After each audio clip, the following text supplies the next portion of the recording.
What happens when a horny teen and a horny teacher seemingly have an affair based on their mutual love of Henry Miller's writings?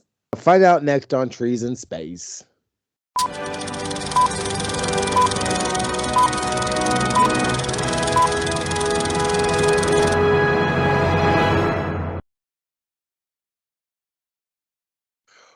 Welcome, everyone.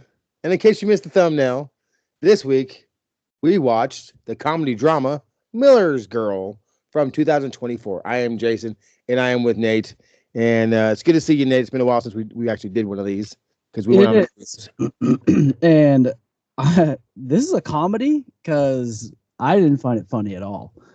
Well, it's an intellectual comedy. You have to have an intellect to understand the movie. That's one thing I'm going to say about this movie. It's a smart movie. And just because you use big words doesn't mean you're intelligent. It just means you are literate. That's kind of like the Big Bang Theory. Everybody loves that because it makes them think that they're smart. You're not smart because you find the humor in Big Bang Theory funny, because it's very lowbrow comedy. But anyways, Yeah, you're laughing at an autistic person. You know this, right?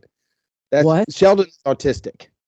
Yeah, whatever. At least it's humorous and it's kind of relatable. This movie has no relatability to any normal person. Me, as a recruiter in high school, you never had an 18-year-old teenage girl try to seduce you.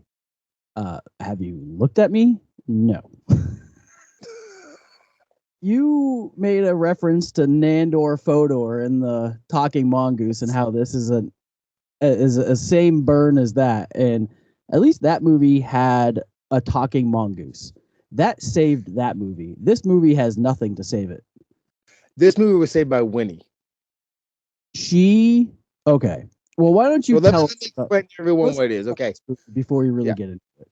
Okay, a talented young writer, Jenna Ortega, who I think is just amazing, embarks on a creative odyssey when her teacher, Martin Freeman, assigns a project that entangles them both in an increasingly complex web. There's more on that, but I just didn't copy it because I don't need to spend 2 paragraphs explaining this movie. Now, something that seriously bothered me with this movie is Martin Freeman pick an accent and stick to it. He was kind of all over the place on his accents, but he's English. What you get? But they should just let him be English.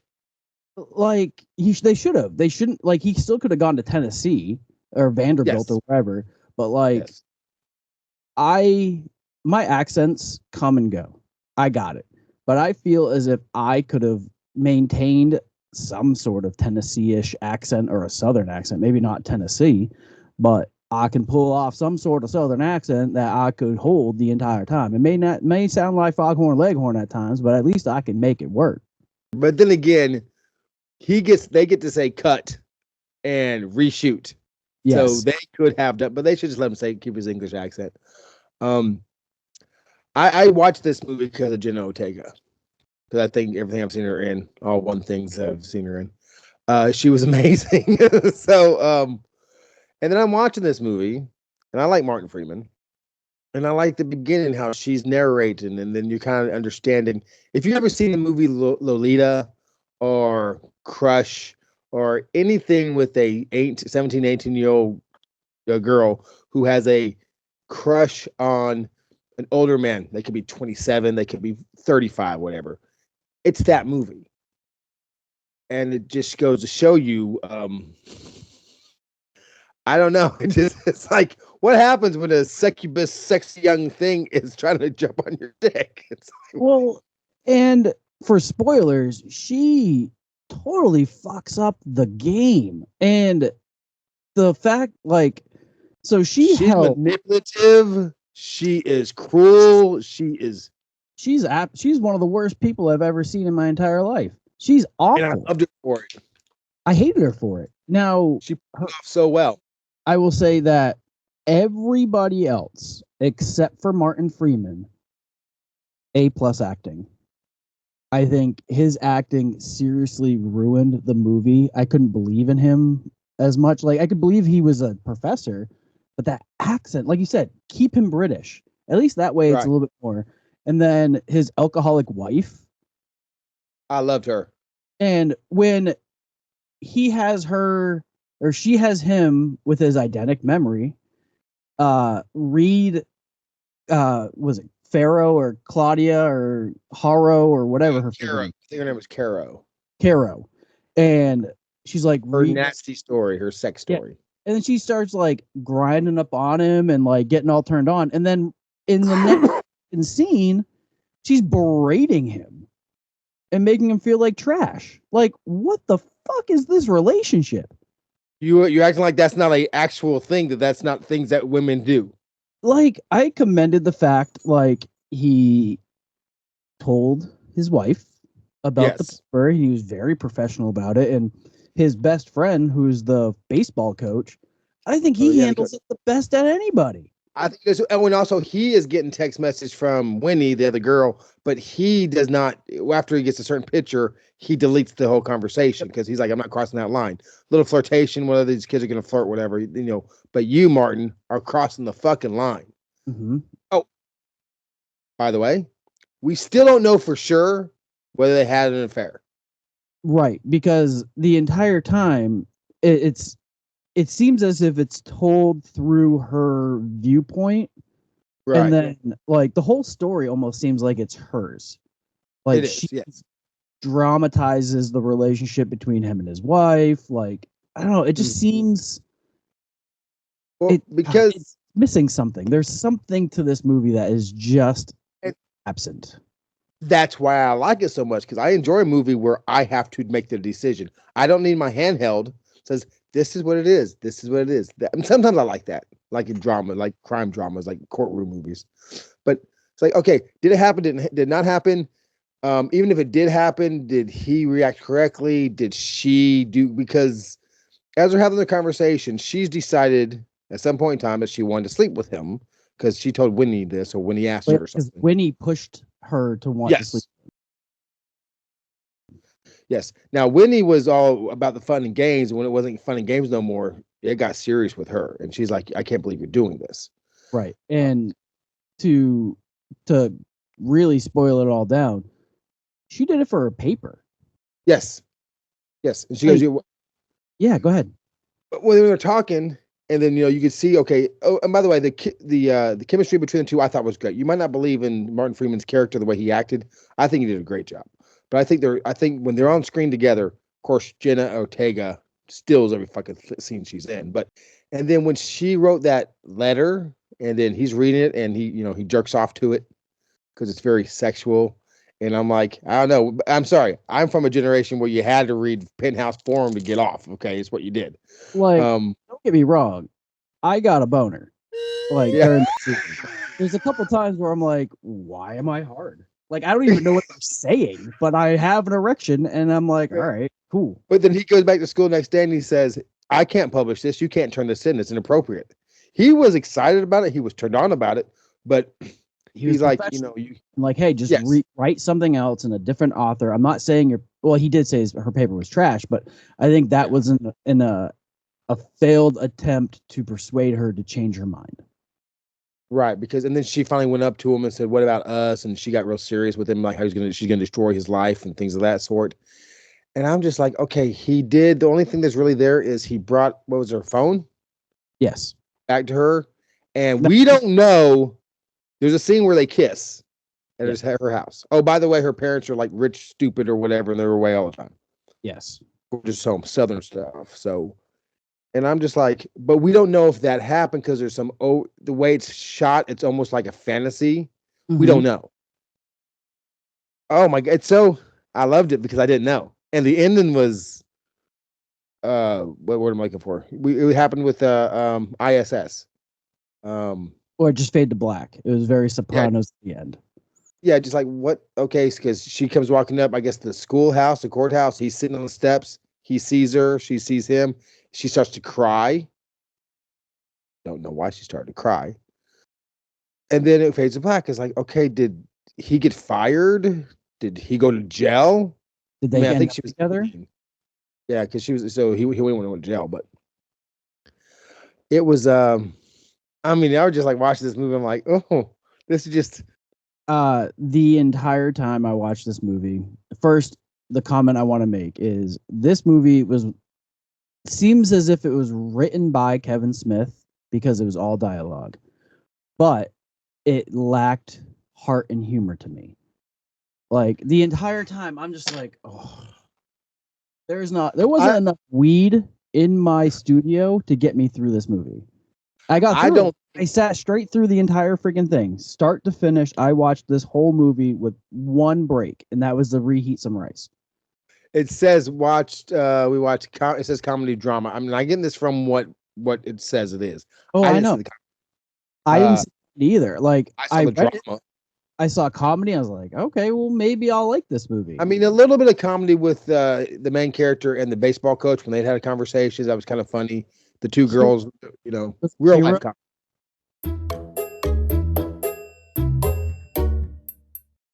So I don't understand why Rotten Tomatoes scores it at a 29. I do. Rotten Tomatoes should have scored this at a 99. And the audience ratings, which is us, scores it at a 42. And I'm so disgusted with these scores. I honestly think these scores are exactly where they need to be. Like, don't get me wrong. The movie was beautifully shot. It was. I will agree with you. The chemistry between the character, like the casting was good. I mean, Jenna Ortega and Winnie, they stuck the accents the entire time.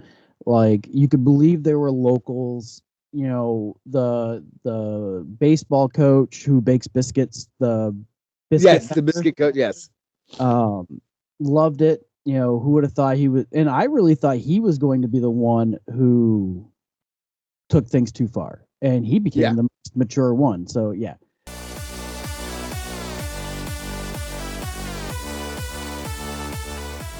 Well, let's get into the reviews here. The first 5-star review, there wasn't many. Chapter V. I'm sure it's supposed to be chapter 5, but chapter V. Did not expect to see such low ratings. This was an incredibly written film and very well acted and plotted. Great movie. It's just, he's like, no, I'm not doing that. And he's like, no. Yeah, everybody's entitled to their opinion, and it was a choice, and they made a choice. Sylvia P with a 1-star or less says this whole thing was just annoying and awkward. I fast forwarded some parts. You're lucky. I'm very disappointed in this horror. It was a horrible movie. I wish I spent my $7 on something else. I mean, I'm Sylvia. I mean, if I didn't have to watch this movie for us, and I went to a theater to watch, I would have walked out. Now you wouldn't have. It was a great movie. You know you loved it. And it's awkward. It's supposed to be awkward. That's what makes it beautiful. If you're watching this movie and feel uncomfortable, it's doing its job. Look, if I want awkward, I want to be kissing my cousin.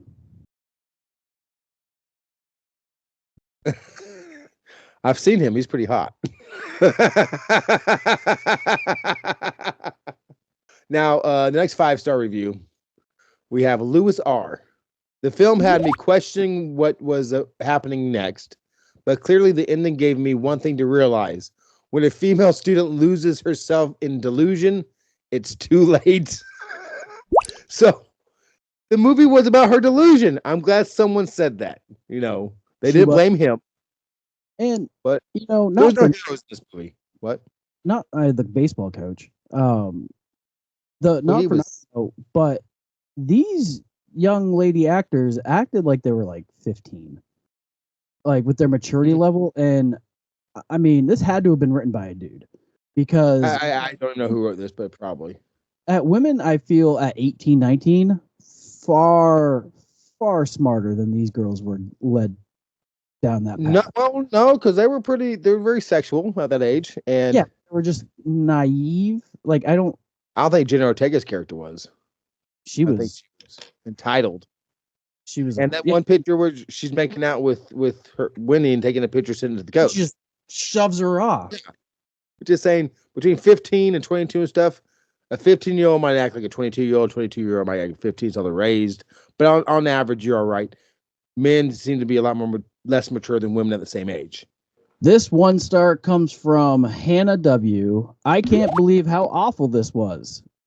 What a waste of two good lead actors. The dialogue was unbelievably poorly written, and the characters were lacking in anything resembling the reality of natural human reactions. Now, I disagree with that last sentence. I can't because it's hard for me because I am not a literally attracted to literary word. Like I don't is that I don't know what that subgenre of attractiveness.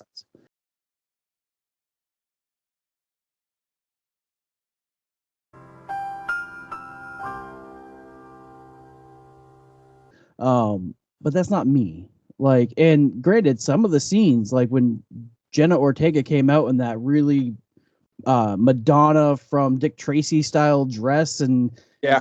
he told her to come into the rain, like that shit was hot.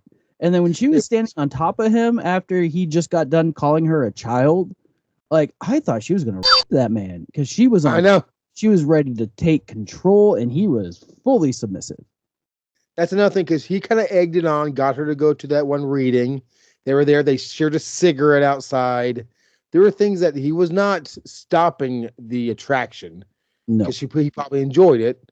I think he actually mentioned something like that to his wife. Well, yeah, because if you don't get praise and accolades from home, you're going to search them out.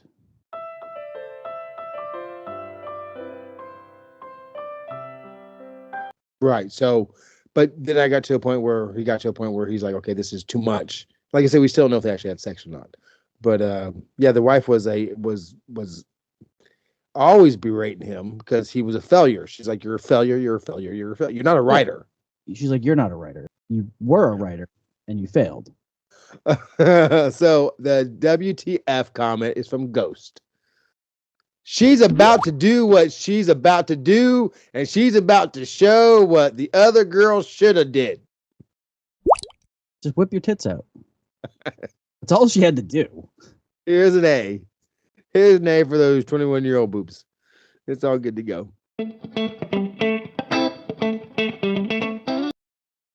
I enjoyed it. I mean, like I said, I went to watch it because Jenna Ortega was in it, and I love her, and I like Martin Freeman. And as I watched the first 10 minutes, I'm like, oh, it's one of these slow type stories, and you're hearing what she's saying. I'm like, oh, she is going to seduce the teacher. It's going to go bad. And then they show the other girl and the coach. I'm like, is this a thing at this school where the teachers are all like it's like prom date is the student and one of the teachers? Is that what prom's about? Because that's what it started off as.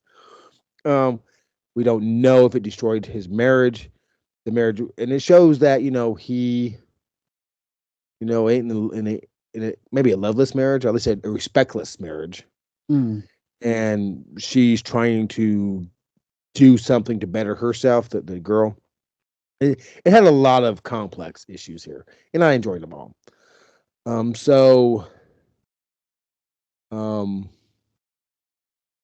gonna go with I'm doing 3 trees. Straight up, 3 trees. This movie was is a Kaiser Sose movie where I thought it was something and it wasn't. Jenna Ortega in this movie, I couldn't help but see a version of Wednesday. I feel like they just typecasted her, and I never saw Wednesday. Nor have I. This it's a stump. Like I tried. Like I said, you had me at a tree, and then as soon as I found out that he wasn't Henry Miller and it was somebody else, stump. Like his acting was awful. I couldn't get into it. It was a real painful watch for me, and it was real struggle. Now, here's the important question: is would you, Jason, recommend this movie to your surgeon?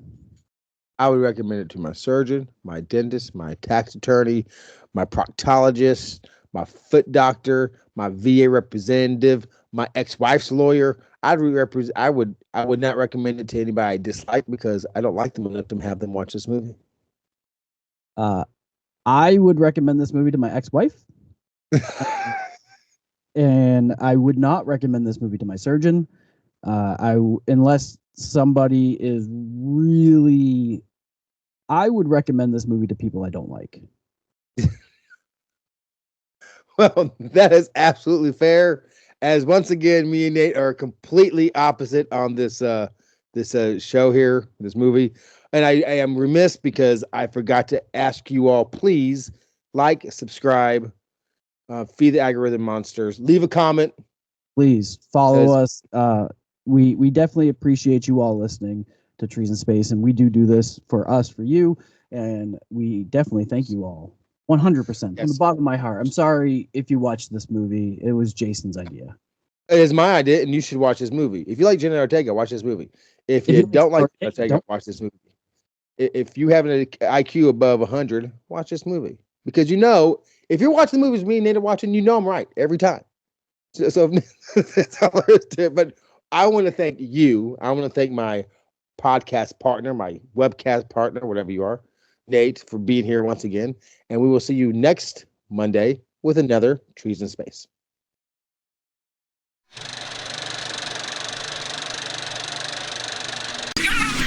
What?